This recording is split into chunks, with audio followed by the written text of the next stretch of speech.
Good morning to all of you. Today we will discuss the next chapter that is rural development.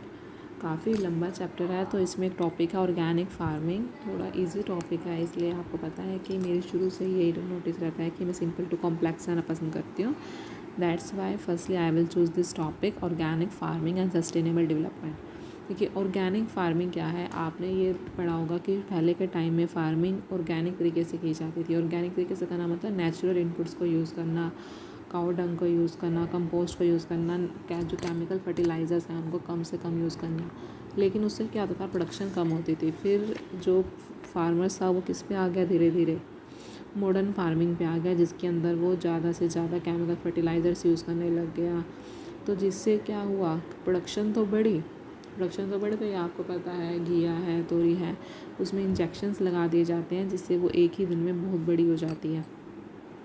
तो लेकिन जो उसकी quality थी, जो हेल्दी थी, वो उतनी हेल्दी नहीं रही हैं आजकल।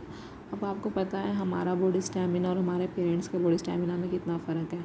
मतलब हम इस एज में इतनी जल्दी टायर्ड हो जाते हैं जितना कि हमारे पेरेंट्स और ग्रैंड पेरेंट्स उस एज में टायर्ड होते हैं। तो रीज़न क्या है, क्योंकि हम अब खा ही क्या रहे हैं, अनहेल्दी फूड खा रहे हैं।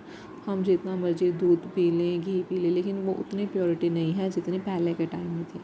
तो पहले के टाइम में क्या होती है, जो ऑर्गेनिक फार्मिंग होती है उससे प्रोडक्शन बेशक से कम होती है, लेकिन वो क्या होता है, हेल्दी फूड होता है। तो अब धीरे धीरे क्या ट्रेंड आ रहा है, दोबारा ऑर्गेनिक फार्मिंग का ट्रेंड आ रहा है। क्योंकि हमने देखा कि केमिकल फर्टिलाइजर्स यूज़ कर करके हमारी बॉडी में भी क्या जा रहे हैं, केमिकल्स आ रहे हैं, जिससे कि हमारी बॉडी हार्म हो रही है। तो ऑर्गेनिक फार्मिंग करनी है हमें। कहता है कि सिर्फ अगर हम केमिकल फर्टिलाइजर्स को यूज़ करना छोड़ दें तो इसका मतलब ये नहीं कि ऑर्गेनिक फार्मिंग हो गई। ऑर्गेनिक फार्मिंग देखो इसमें स्पेशली मेंशन है, it needs to be noted that simply discarding the use of chemical fertiliser is not organic farming, rather it is a system of farming that focus on maintaining the soil health। कि हमें soil की health maintain करके रखनी है ताकि sustainable development हो सके। Sustainable development हो सके मतलब वो सोइल काफ़ी लंबे टाइम तक यूज़ हो सके। नेक्स्ट है वाई ऑर्गेनिक फार्मिंग। हमें ऑर्गेनिक फार्मिंग क्यों करनी है, उसके क्या क्या रीज़न है। सबसे फर्स्ट, सस्टेन सॉइल फर्टिलिटी। आपको बताया है जो एनिमल मैन्योर है, कंपोस्ट है, वो सॉइल फर्टिलिटी को मेंटेन रखते हैं। लेकिन जो केमिकल फर्टिलाइजर्स है वो क्या कर देते हैं, सॉइल फर्टिलिटी को इरोड कर देते हैं।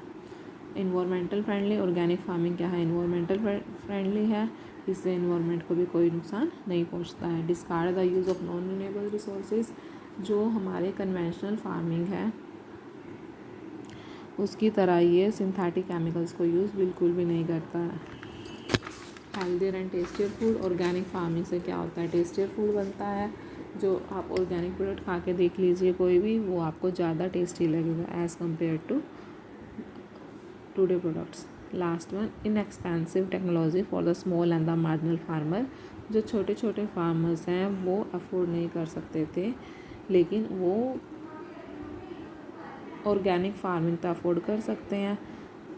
तो इसके अंदर यही है, HYY सीड्स हैं, केमिकल फर्टिलाइजर्स हैं, पेस्टिसाइड्स हैं। एक स्मॉल और माइनर फार्मर को अफोर्ड करने में क्या आती है, दिक्कत आती है। तो ये है टॉपिक आज का हमारा। बिल्कुल छोटा सा ही टॉपिक था ये कि ऑर्गेनिक फार्मिंग हमें क्यों करनी चाहिए और इससे सस्टेनेबल डेवलपमेंट कैसे होती है। होमवर्क, आपको ये टॉपिक अच्छे से प्रिपेयर करना है। Thank you.